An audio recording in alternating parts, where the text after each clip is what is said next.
Bonjour, la famille Lonquiture, j'espère que vous allez bien. Je vous présente ici un rapport du jury de l'agrégation en matière de la philosophie, épreuve, explication d'un texte philosophique. Donc ce rapport est écrit par monsieur le professeur Geoffroy, aussi le professeur Hussein Lemhiwi, Adil Hadjami et Marwan Hamidani. Donc, pour le respect des droits de l'auteur, je vous présente d'abord les rédacteurs de ce rapport et on va juste se contenter de le lire et de le présenter. Donc, durée de préparation, 3 heures, 30 minutes d'exposé, 15 minutes de discussion. Coefficient, on a 2 œuvres programme, bien sûr, Platon, Le Banquet, traduction Luc Brisson, édition Flammarion. Donc, statistique et analyse des résultats. 16 un élément avait 16, 14 un élément un étudiant, 13 2, 12 2 personnes, 11 une personne, 10 5, 9 2 personnes, 8 4, 7 5, 6 1, 5 3, 4, 6 personnes avec 4 en philosophie. Moyenne de l'épreuve, 8,21. Donc la durée de la prestation des candidats est de 30 minutes. Elle comprend un temps de lecture et un temps d'explication. Elle est suivie d'un échange avec le jury, 15 minutes, qui porte sur la compréhension du texte et sur sa contextualisation. Les notes attribuées, 12 candidats sur 33 ont eu la moyenne. Un candidat se montre brillant dans son explication, maîtrisant concept, image, et référence dans une argumentation construite. Il est un peu trop précipité dans ses réponses. Un autre a une bonne compréhension des concepts, mais fait l'erreur d'une explication linéaire sur un texte long qui ne s'y prête pas. Une candidate dont l'expression est posée manifeste une écoute réceptive et se montre réfléchi dans ses réponses, ce que le jury a particulièrement apprécié. Il y a une différence notable entre deux types d'attitudes de la part des candidats, et cela indépendamment de la qualité de leur explication. Tantôt une attitude ouverte et interrogative lors de l'entretien qui caractérise bien ce qu'on appelle l'étonnement philosophique. Tantôt une attitude passive à la limite du désintérêt, soit à l'égard du texte, soit à l'égard de l'épreuve elle-même.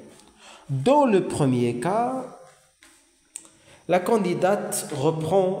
candidat ou la candidate reprend l'initiative. Dans le second cas, l'échange devient vite pesant. À la grande surprise du jury, très peu utilisent le terme de philosophie, comme s'il était recouvert du poids du préjugé ou de l'étrangeté dans un texte dont l'objectif est de démontrer qu'Eros est philosophe, que le désir le plus profond n'est pas dans l'attrait des beaux êtres ou des belles choses, mais dans la vérité. Dans un extrait où figurent les mots discours de la philosophie, délire de la philosophie, une candidate qui parle par ailleurs de jeu énonciatif entre le je et le tu, SIC, et de stratégie d'argumentation, les ignore entièrement des catégories stylistiques, sont appliquées au texte aux dépens de son contenu. Une autre candidate voit des anacolutes partout dans le texte. Ces remarques stylistiques font diversion. La lecture et la connaissance du texte. La lecture est révélatrice du degré de familiarité acquis au préalable avec le texte, mais aussi de la simple capacité à lire de manière fluide. Beaucoup ignorent, semble-t-il, la distinction entre liaison obligatoire et liaison interdite entre les mots, les suppriment tout simplement. Parfois, un arrêt aberrant est marqué entre deux mots d'un seul tenant. Prenons pour acquis tel que arrêt est la nature d'Eros et que telle est son origine. La tournure de l'expression semble surprendre la candidate. Le texte du banquet comportant de nombreuses questions. Il faut rester naturel et éviter de monter la voix dans les aigus. Le point d'interrogation n'est pas une note sur une portée musicale. Deux candidats parlent de Phèdre en disant elle, attention, au lieu de il. Lapsus.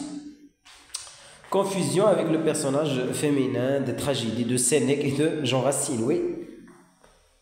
Ce dialogue n'offre pas de difficulté de compréhension littérale. En revanche, il présente une singularité déroutante. C'est un texte littéraire par sa dramaturgie et philosophique par sa finalité, qui est différée et n'apparaît pas de prime abord. La dramaturgie de l'éloquence. Si on fait abstraction des personnages qui ouvrent le dialogue et rapportent un événement passé, Glaucon, Apollodore, Aristodème, le banquet proprement dit, le symposium succédant au souper, oui, comporte 7 grands discours de Phèdre, Pausanias, Eryximaque, Aristophane, Agathon, Socrate, Diotima, Alcibiade. Un seul a une portée explicitement philosophique, celui de Diotima, qui se fait l'initiatrice de Socrate. Philosophique, celui de Diotima, qui se fait l'initiatrice de Socrate, selon une révélation par étapes. Il s'agit de définir l'essence de l'amour et non plus de faire l'éloge du dieu Eros. On a dit, le banquet proprement dit, le symposium succédant au souper comporte 7 grands discours de Phèdre. Pausanias, Eryximaque, Aristophane, Agathon, Socrate, Diotima, Alcibiade. Un seul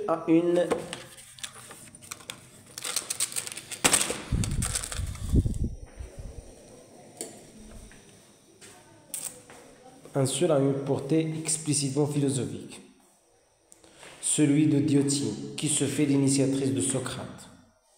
Selon une révélation par étapes, il s'agit de définir l'essence de l'amour et non plus de faire l'éloge du Dieu. Qu'en est-il du statut des 5 discours qui précèdent et du dernier qui clôt l'ensemble, celui d'Alcibiade? Il n'est pas question ici d'entrer dans le détail de ces discours, encore moins de proposer l'explication d'un extrait, puisque le même ouvrage est au programme de l'an prochain, mais seulement d'apporter des éclaircissements sur le fonctionnement du dialogue et des clés de compréhension.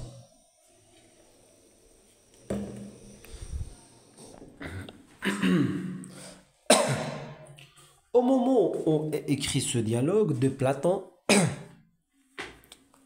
vers 380, soit 36 ans après la date où il est censé se tenir, on connaît la date à laquelle Agathon a gagné son prix de tragédie. 416, plusieurs des protagonistes sont morts. Alcibiade a été assassiné en 404. Socrate a bu la cigue en 399. 2 protagonistes ont commis un sacrilège. Phèdre, accusé d'avoir participé à une parodie des mystères d'Éleusis, s'est exilé en Macédoine. Alcibiade a été accusé d'avoir mutilé les bornes étiphaliques d'Hermès, dieu protecteur des voyageurs. Aristophane est peut-être encore en vie. Ce dernier a été l'ennemi juré de Socrate. Et sa pièce Les Nuées a joué un rôle dans la condamnation du philosophe. Socrate, lors de son procès, fait état des calomnies qu'Aristophane a diffusées sur son compte. Aristophane présentait Socrate comme athée. Aristophane présentait Socrate comme athée. Platon présente Socrate faisant prière et libation. Le sacrilège commis par ses disciples a cependant dû jouer un rôle dans deux des trois accusations portées contre lui, dont celle l'impiété, corrompre la jeunesse, blasphémer. Blasphémer.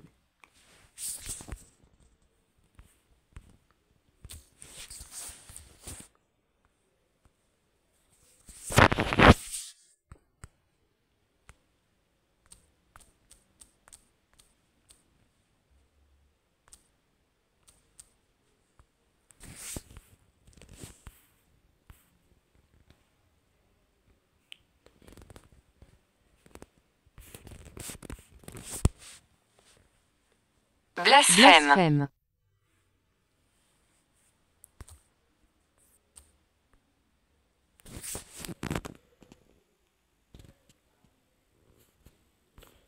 Cependant, il jouait le rôle de trois accusations portées contre lui, dont celle d'impiété, corrompre la jeunesse, blasphémer. Dans le banquet, Platon confronte deux adversaires. Leurs discours s'opposent, mais de façon indirecte. Socrate fait bien allusion au discours d'Aristophane. Socrate fait bien allusion au discours d'Aristophane. Le mythe de l'androgyne pour le rejeter. Mais ce dernier qui voudrait lui répondre est interrompu par l'arrivée d'Alcibiade. Platon cloue le bec à l'ennemi de son maître. Il indique cependant que la nuit se prolonge par une discussion entre eux. Socrate a défendu l'idée qu'un même auteur devrait savoir composer aussi bien des tragédies que des comédies. Sur la comédie, la tragédie n'est jamais loin. Il ne faut donc pas placer sur le même plan le mythe de l'androgyne d'Aristophane et celui de Pénia, Poros, Diotime, qui n'est qu'introductif. Le comique et le sublime.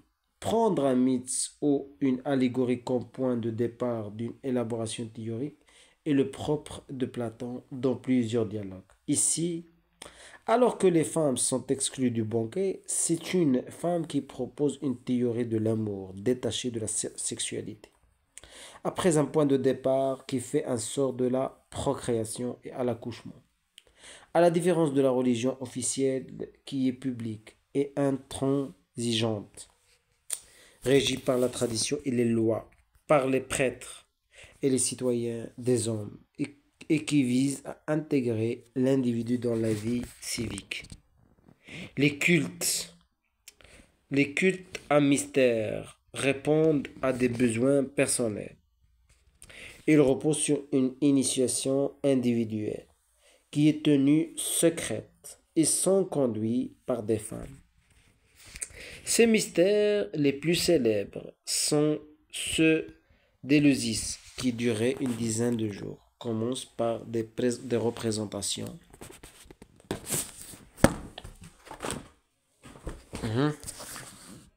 Pardon. Les plus célèbres sont ceux d'Éleusis. Alors je relis, pardon, c'était des traits. Et qui visent à intégrer l'individu dans la vie civique. Les cultes à mystère répondent à des besoins personnels. Ils reposent sur une initiation individuelle qui est tenue secrète. Ils sont conduits par des femmes. Ces mystères les plus célèbres sont ceux d'Éleusis qui duraient une dizaine de jours. Commencent par des représentations dramatiques, suivies par des commentaires. Le récit du mythe de Pénia et Poros et une mise en image de ce type, puis par l'initiation proprement dite qui aboutit à la révélation finale. Il faut être sensible ici aux étapes par lesquelles Diotime fait passer Socrate et à la correspondance qu'établit Platon entre révélation, époptéa et contemplation philosophique théoria, 155. Pour comprendre les 5 discours antérieurs, il y a une mode actuelle des concours d'éloquence dans les écoles de droit, les universités, les écoles de commerce. Nous conseillons de jeter un coup d'œil ou une oreille sur quelques-uns de ces discours Internet Ils reprennent les codes antiques, exorde, narration, argumentation, péroraison. Exorde, narration, argumentation, péroraison. Leur point de départ ou d'arrivée est arbitraire. Dans tous les cas, il s'agit de surprendre l'auditoire sans que l'orateur soit sincère. Dans ces concours, on impose souvent à l'orateur le point de vue qu'il doit défendre. Dans ces concours, on impose souvent à l'orateur le point de vue qu'il doit défendre. Un exemple ici. Il n'y a aucun sens à distinguer une Aphrodite céleste et une Aphrodite vulgaire. Il n'y a aucun sens à distinguer une Aphrodite céleste et une Aphrodite. Car il n'y a pas de divinité, mais une seule. Les adjectifs épiclèses attachés à son nom indiquant seulement les attributs pour lesquels elle est honorée en tel endroit. Les auditeurs de Pausanias le savent et ne peuvent que rire de la distinction. De même, il est aussi arbitraire de soutenir que qui se ressemblent s'assemblent, ou que les contraires s'attirent, comme de nos orateurs le soutiennent. Beaucoup de lieux communs sont au cœur de ces discours d'allure sophistique, où Platon se livre à des imitations d'orateurs célèbres. Eros, le plus ancien des dieux. Eros est le plus ancien des dieux. Dylan. Eros est le plus jeune. Alors, Phèdre dit le plus ancien, c'est Phèdre. Dit l'un. Eros est le plus jeune, c'est Agathon, et le plus beau, dit l'autre. L'Éraste est plus divin que les Romaines, parce qu'il est inspiré, dit l'un. Les Romaines est plus estimable que l'Éraste, quand il se sacrifie pour lui, dit l'autre, etc. Seule la virtuosité rhétorique compte, pas le souci de la vérité.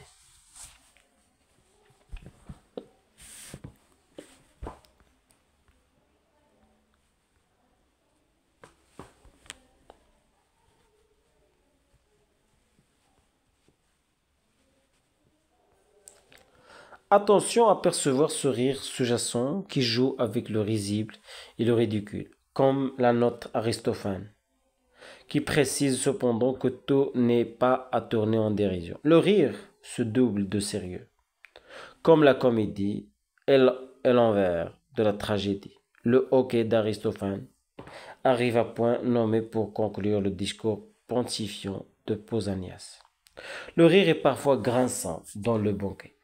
Socrate, plutôt indélicat, il arrive en retard avec Aristodème, qui n'est pas invité. Il rate le dîner, s'y montre sarcastique avec son hôte, Agathon, dont il parodie l'éthique de langue, étant effrayé sans raison d'être effrayé.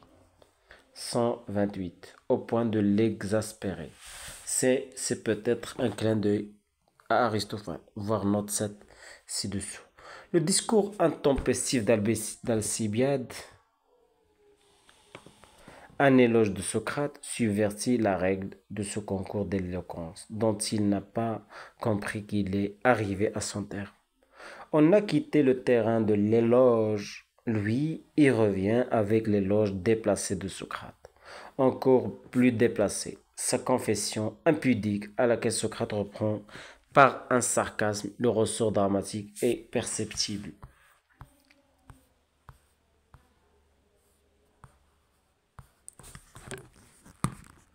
Pardon.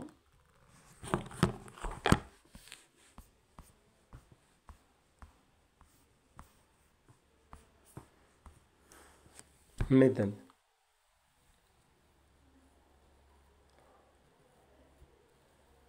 Mais l'intérêt philosophique est ailleurs. Ce discours fait écho à celui de Diotima sur la fonction de l'image intermédiaire entre le sensible et l'intelligible. Il déploie tout l'éventail de sens de la mania, comme dans le Phèdre. Autre dialogue de Platon, de l'inspiration prophétique à la folie, en passant par la possession démoniaque, dont le rire est une variante. Il fait effleurer l'ambivalence de l'initiation philosophique, venin de la vipère, qui est à la fois poison et remède, et l'ivresse, in vino veritas. In vino veritas, désireux de méthode. Plusieurs candidats évoquent l'unité de sens que constitue chacun des paragraphes de l'extrait. Il semble qu'il s'agissait là d'un malentendu induit par la lecture du rapport de l'an dernier, qui concernait l'ouvrage de Nietzsche, La naissance de la tragédie. Nous demandions alors que l'extrait à expliquer soit restitué dans son contexte. L'unité de sens de ce qui est appelé paragraphe dans l'édition et la traduction du livre est en réalité un chapitre sans intitulé. Chacun de ces paragraphes fait plusieurs pages, de 5 à 7. Rien à voir avec un paragraphe typographique. Ici, l'unité de sens est le discours, d'où l'extrait est tiré.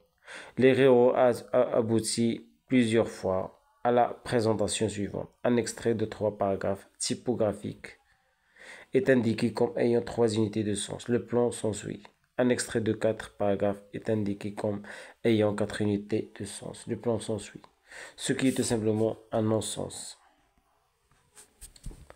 Nous espérons que la présentation du texte soit imaginative et présente un plan argumentatif par un suivisme littéral du texte, ligne à la ligne, qui se veut exhaustif, mais qui rate souvent l'essentiel et qui impose la relecture fastidieuse du texte. Il faut partir de l'idée qu'un texte à l'oral est une chose opaque. Il faut partir de l'idée qu'un texte à l'oral est une chose opaque, qu'il s'agit d'éclairer en plaçant la lumière au bon endroit. Il faut relever quelques expressions et en déployer le sens. Un candidat présente un plan en 2 moments argumentatifs, ce qui dans le temps imparti de 30 minutes est efficace et suffisant. C'est la meilleure explication et ne manque aucune articulation du texte. Le rôle des images.